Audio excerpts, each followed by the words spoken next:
गेल्या काही दिवसांपूर्वी स्वाभिमानी शेतकरी संघटनेचे नेते राजू शेट्टी यांनी पत्रकार परिषद घेऊन महाराष्ट्रभरातील जेलमध्ये जो धान्य पुरवठा होतोय यामध्ये तब्बल 500 कोटी रुपयाचा भ्रष्टाचार या ठेकेदारांनी केल्याचा आरोप पत्रकार परिषदेमध्ये केलेला होता।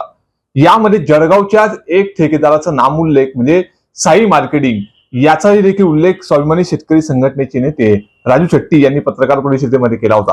नेमकं या संपूर्ण पत्रकार परिषदेचा खुलासा करण्यासाठी आपण स्वतः साई मार्केटिंगचे संचालक सुनील झवद यांच्याशी थेट बातचीत करूयात। दादा, राजू शेट्टी यांनी थेट आरोप आपल्यावरती केलेला होता की 500 कोटींचा भ्रष्टाचार या ठिकाणी या महाराष्ट्रातील जेलमध्ये जो धान्य पुरवठा केला जातोय यामध्ये केल्याचा आरोप तुमच्यावरती केलेला आहे। काय नेमकं म्हणणं आहे, तुमची काय प्रतिक्रिया त्यावर? राजू शेट्टी मुळातच मोठे नेते आहे, पण पूर्ण राज्यातली खरेदी 100-125 कोटीच्या वरती होत नाही। ते 500 कोटीचा आकडा कुठून आणला हे त्यांनाच माहिती आहे। त्यांनी माझं नाव घेतलं म्हणून मी त्यांना लिगल नोटीसही पाठवलेली आहे, त्याचं उत्तर त्यांनी अजून मला पाठवलेलं नाही आहे। दादा, नेमकी एनसीसीएफचा या ठिकाणी उल्लेख करण्यात आलेला होता। नेमकं या एनसीसीएफच्या या कंपनीचा या संदर्भात काय रोल आहे? जुने व्यापारी जे होते ते वेगवेगळ्या दराने वेगवेगळ्या जेलमध्ये सप्लाय करत होते, म्हणून शासनाने प्रायोजिक तत्वावरती एनसीसीएफला काम दिलं होतं। त्यालाही हे आपले काय नाव यांचं ते राजू शेट्टींचे माणूस आहे, काय नाव त्याचं, हेमंत सरवशी म्हणून, त्यांनी औरंगाबाद हायकोर्टातही त्याला आव्हान दिलं होतं। तेव्हा औरंगाबाद हायकोर्टाने सेंट्रलाइज टेंडर मागवण्यासाठी ऑर्डर केली होती। त्या अनुषंगाने सेंट्रलाइज टेंडर निघालं आणि टेंडर झाल्यानंतरही तक्रारदारांपैकी माही ट्रेडर्स बॉम्बेवाल्यांनी बॉम्बे हायकोर्टात दिलं होतं, आव्हान केलं। एका व्यापाऱ्यांनी औरंगाबाद हायकोर्टात चॅलेंज केलं, दोन्ही हायकोर्टाने फेटाळून लावले याचिका। त्यानंतर हे सुप्रीम कोर्टात गेले, सुप्रीम कोर्टाने फेटाळून लावले। दादा, यात पोलीस महासंचालक असेल, कारागृह महानिरीक्षक असेल, यांच्या विरोधात देखील आपल्या काही व्यापाऱ्यांनी तक्रार केलेली होती। नेमकी काय तक्रार होती या संदर्भात? हे धनपाल सरवशी जे आहेत यांनी 20 व्यापाऱ्यांच्या नावाने खोटी तक्रार केलेली होती। 20 व्यापाऱ्यांच्या नावाने तक्रार केली होती, त्याच्यात बरेच व्यापाऱ्यांच्या खोट्या सह्या होत्या। त्याच्यानंतर 2 व्यापाऱ्यांच्या रायटिंग मध्ये तक्रार केली की आमच्या नावाने यांनी खोट्या सह्या मारून तक्रार केलेली आहे। सेंट्रलाइज टेंडर जे निघालेलं होतं यामध्ये ते नेमकं काय कारण होतं? सेंट्रलाइज टेंडर संदर्भातलं थोडंसं सविस्तर। चढ्या दराने पुरवठा करायचे, दर वेगवेगळे, त्याच्यासाठी सेंट्रलाइज टेंडर निघाले होते।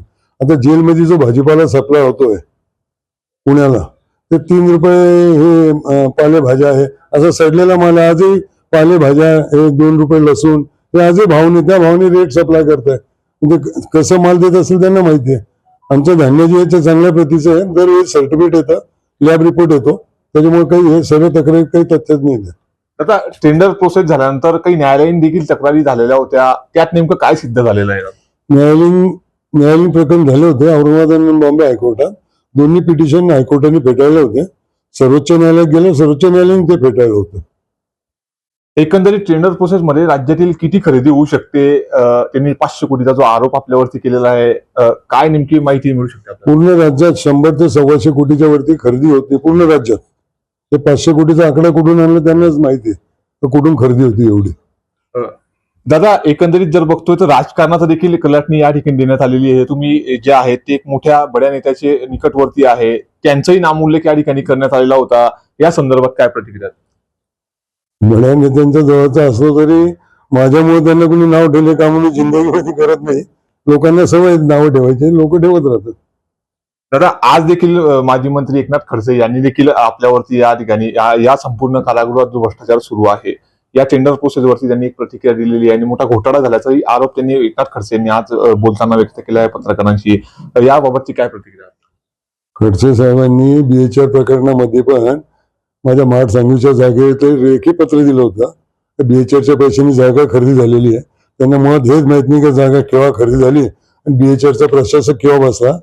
त्यांना ते सवय आहे, त्यांना ते 1800 कोटी 1500 कोटी 500 कोटी आणि एवढा मोठा आकडा सांगितल्याशिवाय ते होत नाही, आणि येऊन जाऊन ते गिरीश भाऊंचं नाव घेतल्याशिवाय काम होत नाही ते। दादा, या संदर्भात जर चौकशी लागली, महाराष्ट्र शासनाने चौकशी लावली, नुकतीच प्रेस कॉन्फरन्सही झालेली आहे, चर्चेला उधाण आलेलं आहे, एकीकडे जेलचं प्रकरण गाजत आहे, या टेंडर प्रोसेसच्या माध्यमातून आपण एक ठेकेदार आहात, आपण आपली एक कंपनी त्यामध्ये सहभागी होती, राजू शेट्टीने जी तक्रार केली त्या संदर्भात जर चौकशी झाली तर आपली पुढची भूमिका काय असणार?